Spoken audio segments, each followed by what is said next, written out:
Mesdames et messieurs, amis des droits à la parole, c'est le mois de la femme, c'est le mois de mars.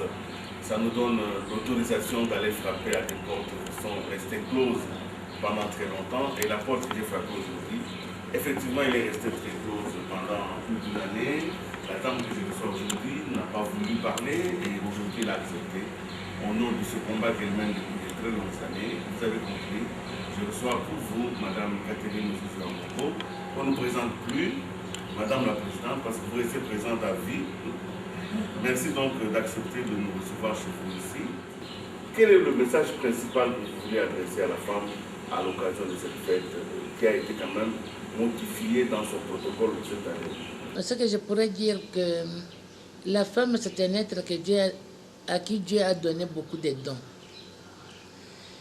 Déjà, le fait de donner la vie, de choisir que la vie passe par une femme, c'est déjà quelque chose de très important. Il faut que la femme elle-même puisse être consciente de cela. Le fait de donner la vie et le fait d'accompagner ceux et celles qu'elle a mis au monde, c'est une grande responsabilité.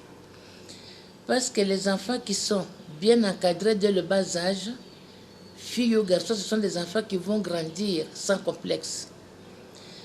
Vous savez, jusqu'ici, il y a les grands problèmes que nous rencontrons dans notre pays pour la femme. La femme, parfois, elle se sous-estime.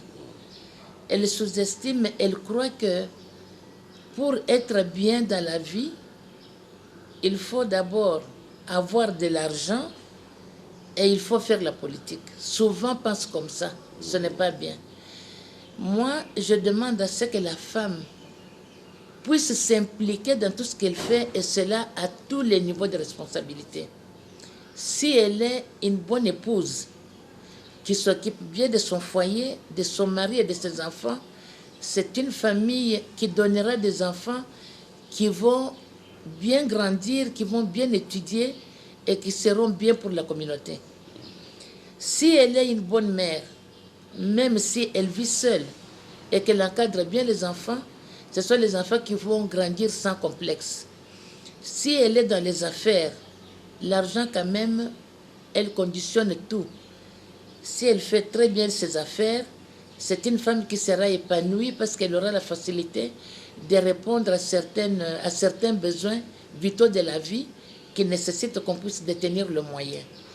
Et si elle est politique et qu'elle fait bien la politique, comme vous savez que la politique encadre tout, la politique s'occupe de tout, elle pourra être un élément modérateur dans beaucoup de choses.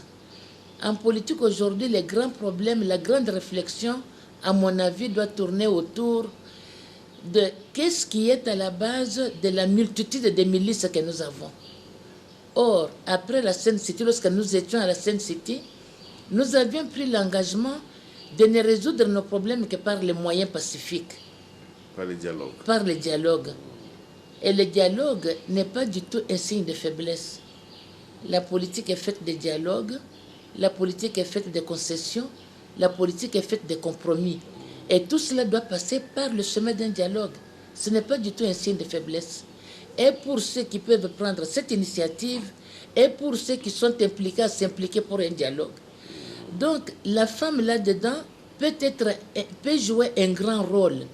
Parce que là où l'homme en termes masculin, peut chercher à utiliser, de recourir à l'arme, de recourir à la violence, la femme, avec son cœur maternel, par les conseils, elle peut bien trouver le modus operandi pour que la crise soit réglée par le moyen pacifique. Sans qu'il y ait perte en vies humaines. Sans qu'il y ait perte de vies humaines. Donc la femme congolaise doit continuer à s'impliquer comme elle fait. Nous avons fait un bon bout de chemin. Certes, il y a encore beaucoup de choses à faire parce qu'il y a encore des femmes, la plupart sont analphabètes. Mais pour celles qui ont déjà, compris que l'implication, que l'émancipation est nécessaire pour l'édification de notre pays, nous devons, à travers les médias, à travers les combats qu'elle mène dans la société civile, faire comprendre aux autres qui croient encore que être femme, c'est un handicap pour son épanouissement, au contraire. Parce que moi, s'il m'était demandé de revenir un homme plus tard, je dirais au bon Dieu que non. Je voudrais rentrer femme. Vous pensez donc qu'être femme, ce n'est pas forcément un handicap. Alors, vous avez dit des choses extrêmement importantes. Je vais essayer de revenir à 2 ou 3 pour que votre pensée soit bien comprise. Vous dites que la femme a reçu des dons, entre autres celui de donner la vie, mais beaucoup plus, la femme a une capacité de médiation. Donc, elle peut, dans une société, modérer les tempéraments des uns et des autres. Alors, je veux être très, très pratique. Nous sommes aujourd'hui dans une situation de crise. Notre pays est dans une guerre et la classe politique, dans son ensemble, n'évolue pas de manière cohérente. Aujourd'hui, les partis politiques sont en train d'avoir des langages divergents. Comment la femme peut s'impliquer pour amener ainsi la classe politique à développer un discours d'harmonie? Bon, ce que moi je regrette en ce moment, c'est le langage, la violence verbale qui est utilisée par la plupart des politiciens, qu'ils soient de l'opposition ou de la majorité. Vous savez, la politique, c'est quelque chose de très sérieux. Il faut éviter d'utiliser la violence verbale qui parfois fait amener certaines personnes à se braquer. Et cela part de la mauvaise compréhension qu'on s'est fait de la politique. Si nous nous mettons tous d'accord que la politique est un combat d'idées, c'est au niveau de la réflexion. Vous êtes libéral, vous êtes socialiste. Quelles sont les choses qui sont bonnes pour l'évolution de notre pays? Cherchez les arguments pour me convaincre, moi qui suis libéral. Est-ce que nous avons besoin d'être méchants pour cela? J'ai dit non. Si nous acceptons que nous avons choisi la politique comme mode de gouvernance et que cela passe par les élections, nous devons nous mettre d'accord qu'à travers ces élections, il y aura des gagnants, il y aura des perdants. Et lorsqu'on a gagné, on ne doit pas estimer que la RDC devient un bien personnel pour votre famille politique. Et lorsqu'on a perdu, on ne doit pas avoir des complexes ou avoir des attitudes négatives vis-à-vis de ceux qui ont gagné. Non, on doit plutôt utiliser un langage modéré pour que les propositions soient acceptées. Il faut faire des propositions. Il faut, si vous estimez que ceux qui gouvernent, ceux qui ont gagné les élections qui gouvernent, sont parfois dans l'erreur, parce que lorsqu'on est dans le feu de l'action, on ne se rend pas compte des erreurs qu'on commet. Alors il faut accepter les critiques qui viennent de l'opposition, parce que le Congo est un patrimoine commun. Patrimoine commun à ceux qui font la politique et à ceux qui ne font pas la politique. Si nous nous mettons d'accord sur ces grands principes, je ne vois pas pourquoi on doit, comment dirais-je, être en désaccord. Moi, j'expérimente ça. Je suis fréquentée par les femmes de l'opposition comme certaines de majorité. Je suis Akati pour tout le monde.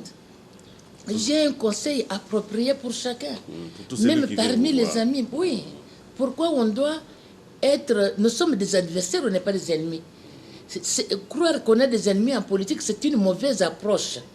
Et c'est ça qui a tendance à s'installer dans notre pays. Et qui fait que, aujourd'hui, vous avez même posé la question, nous ayons aujourd'hui la violence, même pas seulement verbale, mais physique. Même la violence physique comme moyen.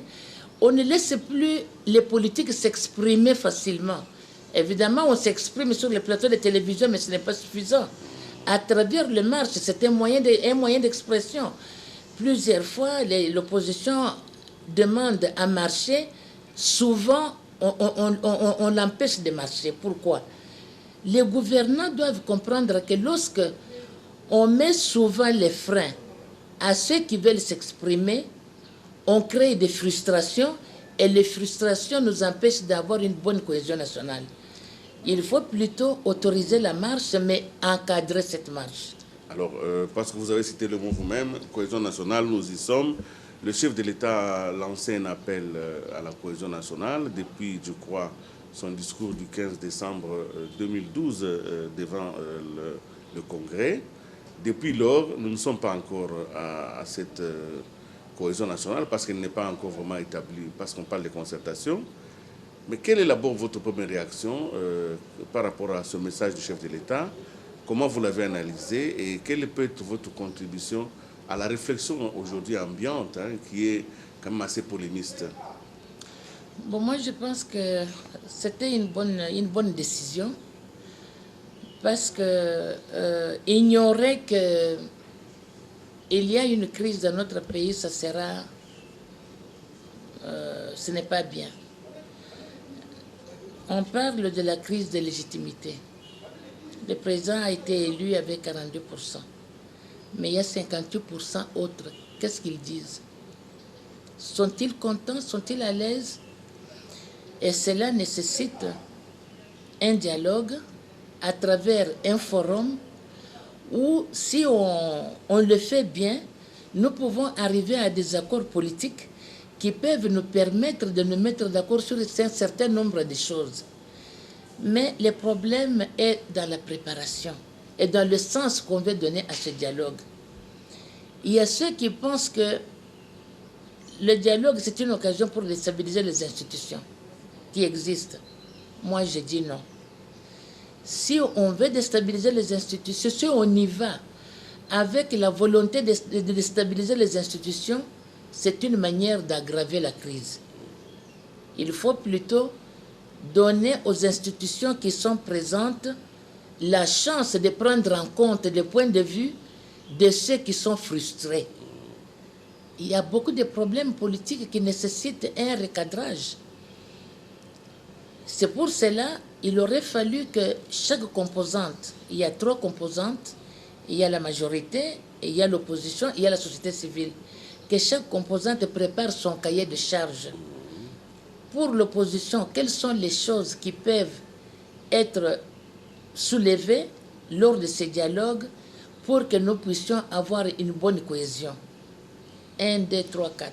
Mettre les points qui peuvent être soulevés. Ce cahier de charges est réservé au dialogue. La société civile. Quels sont les points qui empêchent la politique de s'exprimer librement, qui empêchent les politiques de se mettre d'accord autour des valeurs essentielles qui font que nous ayons un pays où ils font bon vivre? 1, 2, 3, 4. Ils ont aussi leur manière d'évaluer la chose. Il y a aussi la majorité qui est concernée par la même crise, qui peut s'interroger sur certaines choses, certaines actions que le président de la République peut entreprendre de lui-même, qui sont dans ses prérogatives, pour qu'en le faisant, on puisse arriver à détendre l'atmosphère politique, qu'on puisse arriver à un accord qui satisfait tout le monde. Ça, c'est de sa prérogative. Il y a beaucoup de choses à faire. Mais alors, une question quand même qui se pose, c'est que arriver à un accord, pour certains, c'est renier le principe électoral, renier la démocratie.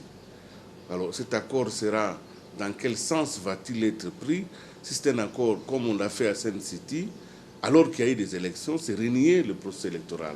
Il faut quand même que le groupe se présente. Quelle est votre analyse par rapport à cela? Cela pouvait s'expliquer si les élections s'étaient passées dans les meilleures conditions. Ça sera aussi mauvais de considérer qu'il n'y a pas eu de problème. Que ce soit ceux qui étaient venus nous assister, les ONG internationales, tout le monde a reconnu que les élections ne s'étaient pas passées dans les meilleures conditions, même si en chutant, on disait que ça ne change pas l'ordre d'arrivée. Ça ne change pas l'ordre d'arrivée. Mais ça ne change pas l'ordre d'arrivée peut-être, mais ça laisse des casses. Et ces casses-là ne peuvent se régler que selon mon entendement, par les accords politiques. Lorsque les politiques se mettent d'accord, lorsque celui qui est arrivé en bon ordre, si je peux m'exprimer ainsi, accepte de faire des concessions à ceux qui sont frustrés, je pense qu'on peut arriver à nous mettre d'accord. Parce que c'est braquer la politique, on ne peut pas se braquer éternellement. C'est aussi qui n'était pas bien arrivé, si je peux parler ainsi.